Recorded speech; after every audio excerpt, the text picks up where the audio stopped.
Book 3, Chapter 28, that a republic must keep an eye on what its citizens are about, since often the seeds of a tyranny lie hidden under a semblance of generous deeds.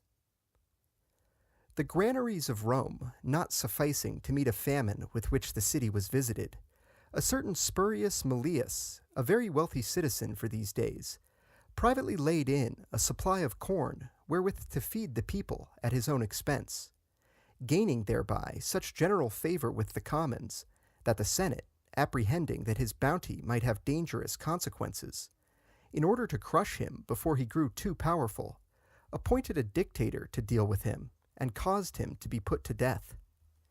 Here we have to note that actions which seem good in themselves, and unlikely to occasion harm to anyone, very often become hurtful, nay, unless corrected in time, most dangerous for a republic.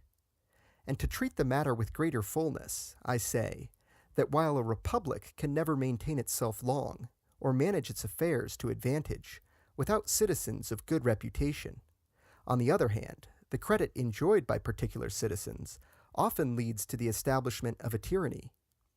For which reasons, and that things may take a safe course, it should be so arranged that a citizen shall have credit only for such behavior as benefits, and not for such as injures the state and its liberties.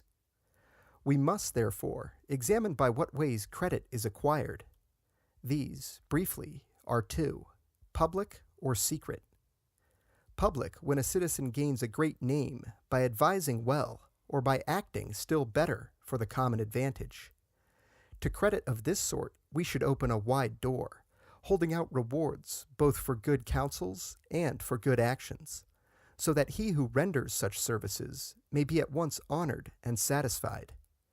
Reputation acquired honestly and openly by such means as these can never be dangerous. But credit acquired by secret practices, which is the other method spoken of, is most perilous and prejudicial. Of such secret practices may be instanced acts of kindness done to this or the other citizen, in lending him money, in assisting him to marry his daughters, in defending him against the magistrates, and in conferring such other private favors as gain men devoted adherents, and encourage them, after they have obtained such support, to corrupt the institutions of the state and to violate its laws. A well-governed republic, therefore, ought, as I have said, to throw wide the door to all who seek public favor by open courses, and to close it against any who would ingratiate themselves by underhanded means. And this we find was done in Rome. For the Roman Republic, as a reward to any citizen who served it well, ordained triumphs and all the other honors which it had to bestow, while against those who sought to aggrandize themselves by secret intrigues, it ordained accusations and impeachment. And when, from the people being blinded by a false show of benevolence, these proved insufficient, it provided for a dictator who, with regal authority, might bring to bounds any who had strayed beyond them, as instanced in the case of Spurius Malleus. And if conduct like his be ever suffered to pass unchastised, it may well be the ruin of a republic.